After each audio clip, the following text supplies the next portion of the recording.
allons maintenant entendre le point de vue de Posi Plus, directement touché par les changements.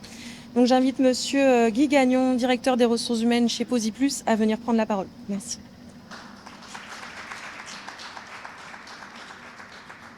Merci beaucoup. Désolé pour le bruit, hein, il faut produire parce que nos clients ont besoin de leur nacelle. Alors, premièrement, je voudrais vous remercier d'être ici en grand nombre et ça nous fait plaisir de vous accueillir. Dans le fond, dans nos installations, parce que ce bâtiment-là a été inauguré il y a maintenant quelques mois. C'est un investissement de 3 millions qu'on avait fait pour justement augmenter notre capacité. Ce bâtiment-là n'aurait pas pu être possible si on n'avait pas eu les travailleurs étrangers, parce que naturellement, on était en manque et en pénurie de personnel. Donc, un bâtiment tout neuf comme ça, sans travailleurs, ça ne sert à rien, hein, bien entendu. Donc, l'importance d'avoir nos travailleurs étrangers. Le côté immigration est très important. Sur nos 250 employés à peu près, on en a une quarantaine et un petit peu plus qui sont des travailleurs étrangers. Des gens où on s'est déplacé en Tunisie, au Maroc, en France, dans l'émission Québec, où on est allé faire des évaluations, les rencontrer. Et pas juste une fois, 2 fois, on les faisait revenir le lendemain pour s'assurer qu'on avait la crème des travailleurs, justement parce que Posi Plus produit les nacelles élévatrices les meilleures au monde. On est convaincus de ça. Et donc, ce qui fait en sorte qu'il fallait avoir la crème des travailleurs. Donc, Dave et moi, on passait des entrevues, on passait des tests théoriques, des tests pratiques. Donc, les gens qui sont ici, c'est des gens compétents, qui ont pris et ont tout laissé là-bas. Ils ont vendu leur maison, ils ont vendu leur voiture, même souvent pour payer leur billet d'avion, pour venir ici. Et là, aujourd'hui, ce qu'on lui dit, c'est que, regarde, désolé, ça ne marchera plus. Le PEC, on l'annule et on n'ira pas de l'avant avec le reste. Donc, ça occasionne beaucoup, beaucoup de problématiques, autant pour les travailleurs que pour les employeurs. Parce que si on perd ces travailleurs-là, puis comme vous savez, je vous disais tantôt, on a près de 3 ans de carnet de commandes, c'est tout simplement des clients qui n'auront pas leur nacelle. C'est des services à la population qui ne pourront pas être rendus. Et dans le contexte économique qu'on a là présentement, où les États-Unis, on achète moins de chez eux, donc ce qui fait en sorte que Posi Plus a augmenté encore plus sa demande au niveau canadien. Non pas parce que les gens ne nous voulaient pas, mais tout simplement parce qu'ils diversifiaient leur flotte de camions, ce qui est bien correct aussi, mais là, ils se retournent vers nous et là, nous, on n'est pas capable de produire. Donc, c'est beaucoup de millions qu'on laisse sur la table si, malheureusement, on n'y va pas de l'avant avec le PEC. Donc, je vous ai parlé du recrutement, je vous ai parlé de la dynamique qu'on connaissait, mais en même temps, quand on recrute, c'est des gens qu'on va chercher, c'est des gens avec qui on développe des liens, parce que ça prend du temps les faire venir au Canada, ces gens-là. Je regarde Wajdi, avec qui ça a pris quasiment 1 an et demi, le temps qu'on le rencontre, qu'on remplisse les documents et qu'il soit accepté, qu'il arrive, qu'on aille le chercher à Montréal avec sa famille, qu'on l'amène, qu'on loue l'appartement. Après ça, qu'on fait ce que nous, on appelle la tournée des Grands-Ducs. Donc, aller chercher le cellulaire, aller présenter le comité d'accueil des Bois-Francs avec qui on a une belle relation puis avec qui on veut continuer à travailler. Et donc, on a toute cette intégration-là. Une fois que ça c'est fait, là, ils rentrent sur le plancher avec les gars, ils vont faire la production, mais il faut les former, ces gens-là. Et parce qu'ils ont les compétences, ils ont les connaissances, mais ils n'ont jamais travaillé sur des machines de Posi Plus.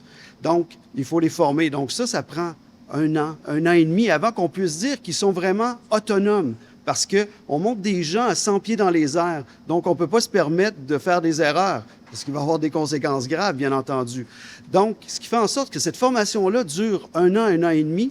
Et là, au bout d'1 an et demi plus tard, quand ils sont quand même rentables, on va dire ça comme ça, on est tous rentables à quelque part dans nos postes respectifs. Donc, on ne peut pas les laisser partir comme ça, parce que c'est une richesse qui est très, très, très forte.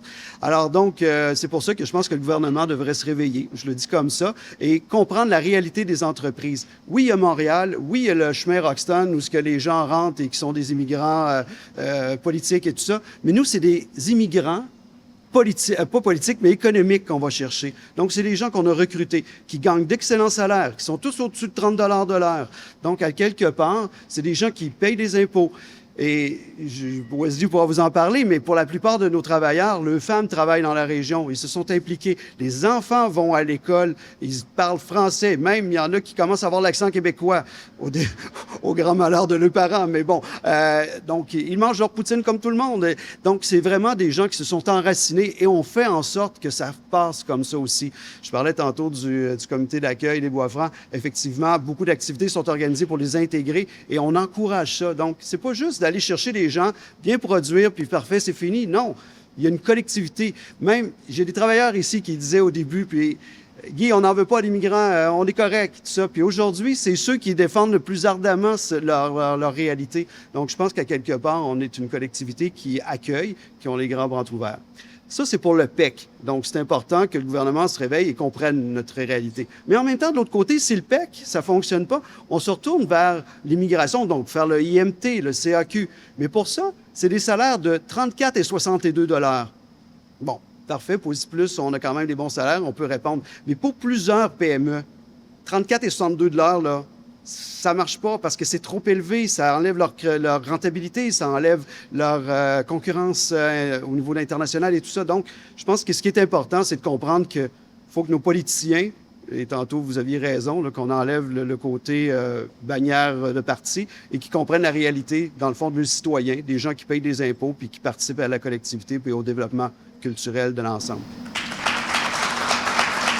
Merci, Monsieur Gagnon. Alors, au-delà des chiffres et des enjeux organisationnels, il y a aussi des parcours de vie, comme l'a si bien expliqué Monsieur le DRH de Posiplus. Donc, j'invite maintenant Monsieur Wajdi Trabelsi, père de famille et employé chez Posiplus en qualité de mécanicien monteur, à partager son expérience ainsi que les répercussions personnelles qu'il vit dans le contexte actuel.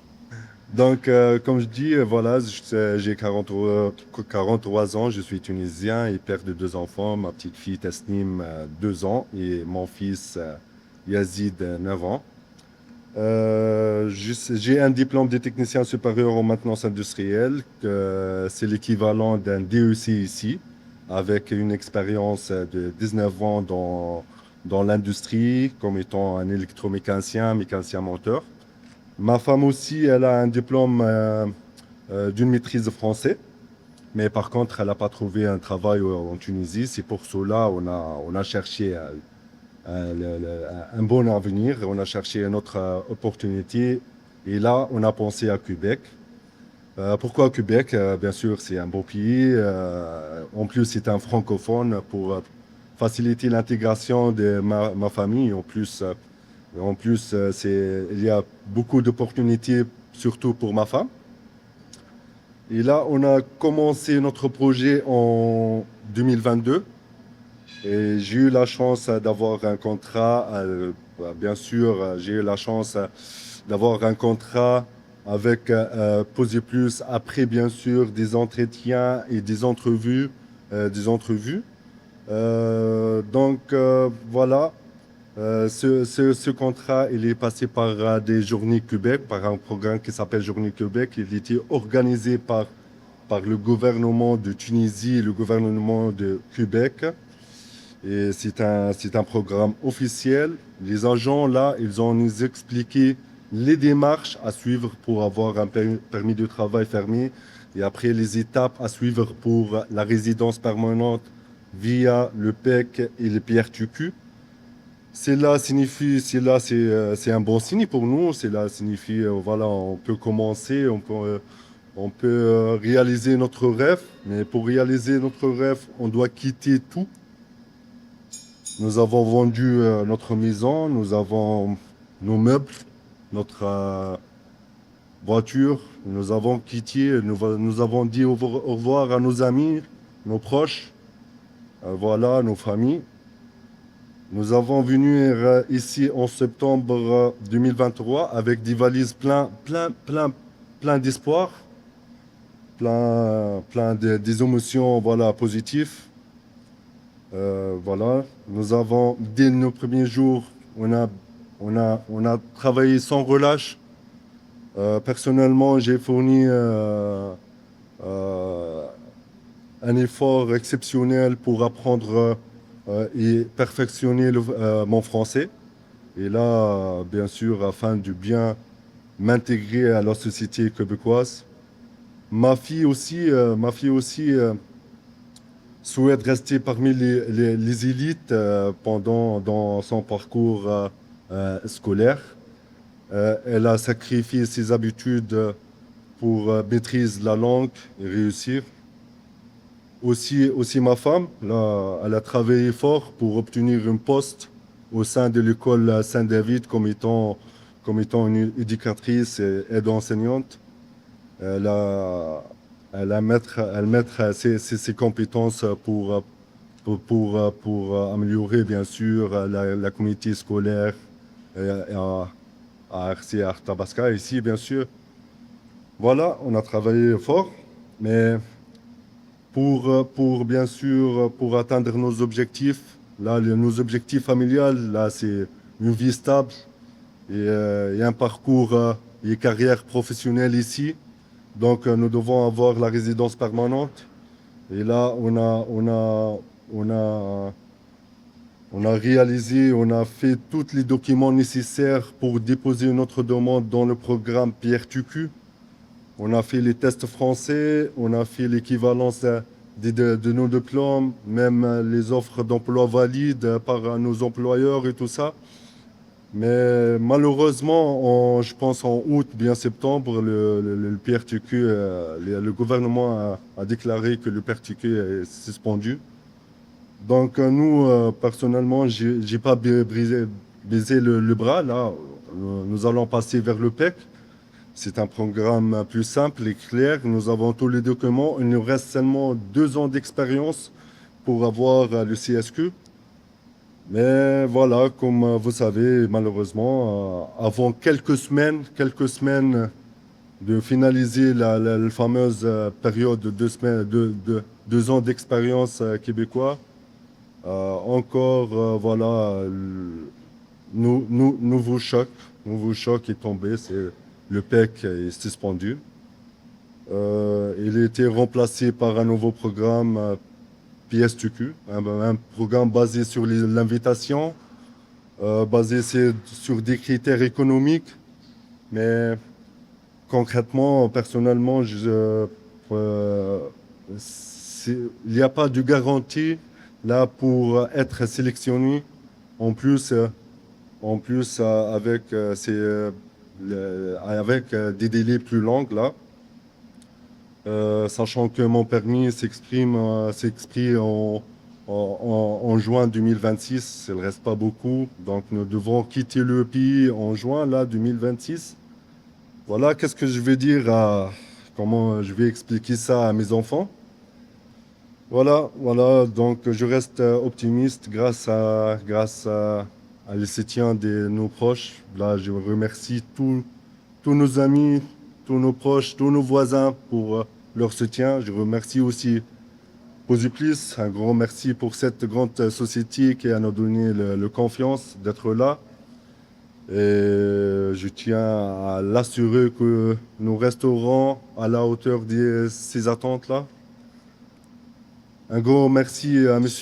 Guy Gagnon qui est toujours de notre côté là et son soutien pendant les moments difficiles. Voilà, nous sommes venus ici pour construire, pour participer, pour donner le meilleur de nous au Québec. Voilà, nous souhaitons seulement pour le gouvernement la chance à continuer à écrire notre histoire ici, chez nous. Merci.